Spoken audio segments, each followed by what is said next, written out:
How are you blocking your beliefs? Or another way of asking the question is, how are you keeping yourself back from getting what you want? Hi, this is Pamela Sullivan, Mojo Maker, back again to share another Mojo tip. Now, I'm bringing this particular question up today because something occurred to me. I think it was last night it occurred to me around the whole idea of beliefs. Now, I know you've done work on beliefs, you've read about beliefs, you've gone to belief boot camps, and you've done all kinds of things around beliefs. But you know, I'm just wondering how seriously we actually take the information we get and apply it to our lives and our situation.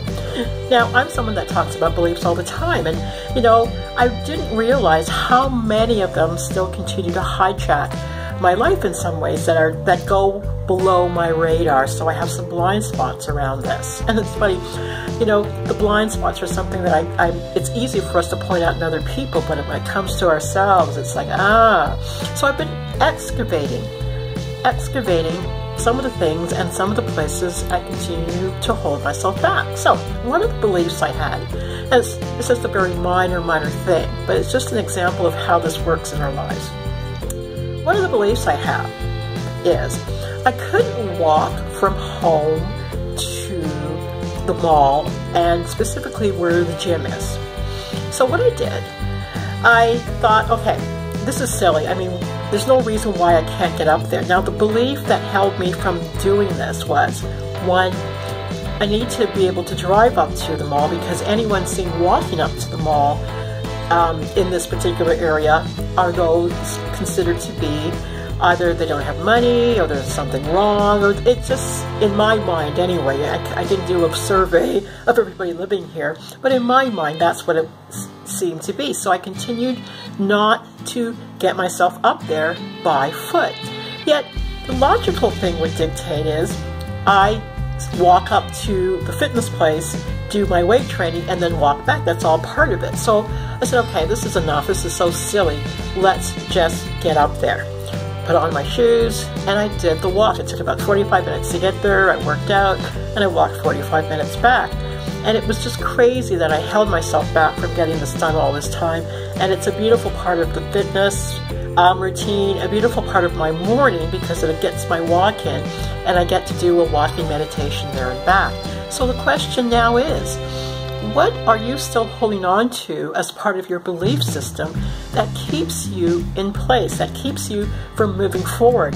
We think we've tackled some of the really big ones around our business and so forth.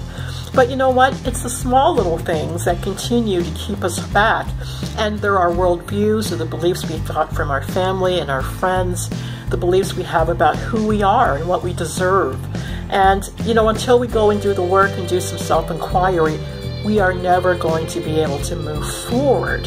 So what I've done with beliefs, and I know I'm talking to a crowd that's, you know, in the know, and if you're not in the know around the whole area of beliefs, make it your business to start investigating and diving deep, because you know what, until you move past this whole piece around your belief systems and worldviews, you're not going to get any far. No matter what you write down on paper, no matter how many vision boarding you're doing, you still have to have that integral piece around belief worked out. They keep us in place.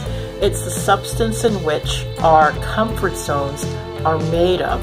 It's the substance in which keeps us around certain people only. It's, you know, I've had beliefs that I had to break through, like, you know, because of my race, I wasn't able to do things. I couldn't come up on YouTube and teach. I couldn't write and blog and do interviews and do all kinds of things because people that looked like me weren't going to be taken seriously. And I said, how true is that? I mean, there are tons of people that look like me that are doing beautifully out in the world.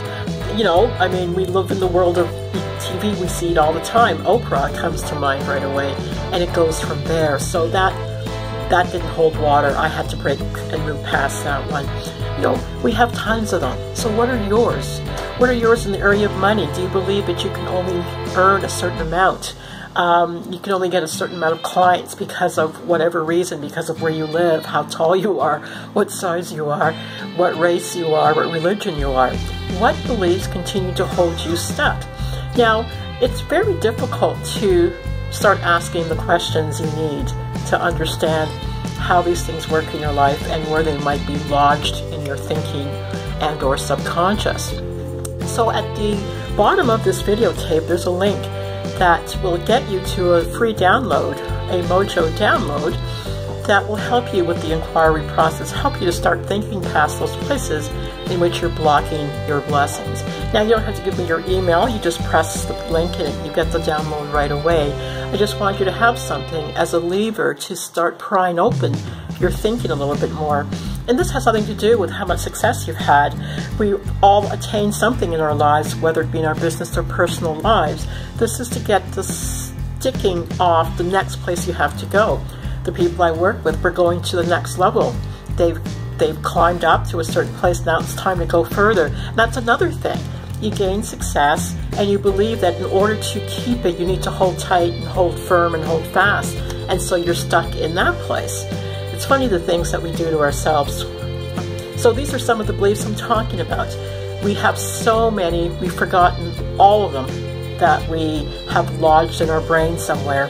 And they're like spells, you know, in the cartoons, the evil witch casts a spell, and there you go. We have these types of spells cast on us from other people, and then there are the ones that we cast upon ourselves when we say things like, I can't, I won't, and so forth. So, at the end of the video, go and get the download from the link below this video here, and you'll be able to start the process with the 9 questions I have there.